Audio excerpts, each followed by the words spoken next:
Hello, I just want to share a few thoughts with you that has been blessing me the last few days. I've watched a few videos, I've done some reading, and I've been really inspired to look again at Psalm 23, maybe a psalm that you think you know really well, but I just want to share a few thoughts and I hope it blesses you, I hope it really inspires you. You know, in this psalm, David refers to the Lord as his shepherd.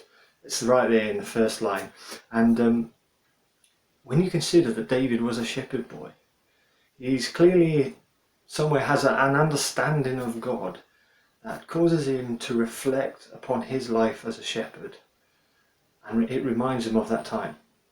Maybe some of the attributes he sees in God, he's able to look back and think, yeah, that's what it took for me to be a shepherd in my early days. And so he calls the Lord a shepherd, and it's quite an amazing thing really, because bear in mind he writes this psalm long before Jesus arrives on the scene.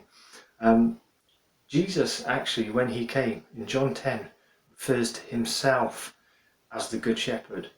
And so really, you know, Jesus continues this what David started, in a sense that David identified something in God, in his Lord, and Jesus says, you know, yeah, David was right. I am the good shepherd.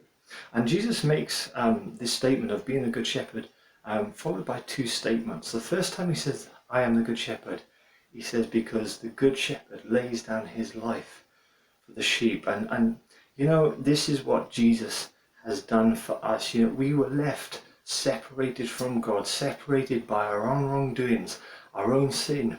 And yet the good shepherd stepped in and gave his life for the sheep, and in doing so he removed the barrier of sin, and he enabled us to draw close to God again and have a relationship with God. And in fact, that's exactly what Jesus goes on to say just 3 verses later in John 10:14.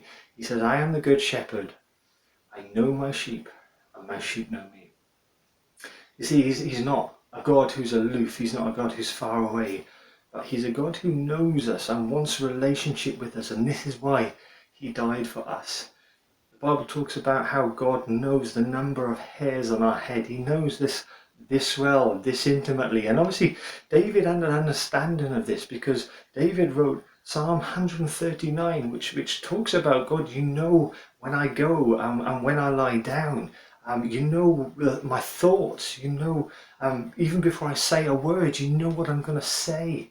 Such was David's understanding of how much interest God takes in each and every one of us, that he knows us so well. He paid the price of our sin in order to restore us to a relationship, and God enjoys that relationship with us. He enjoys knowing us and taking an interest in our lives and knowing every little thing that we do. And this is the God who's available to each and every one of us. And it's just an amazing thought that the God as our shepherd is so interested in having a relationship with each and every one of us. We have a God who gave his life for us, and that's such a blessing.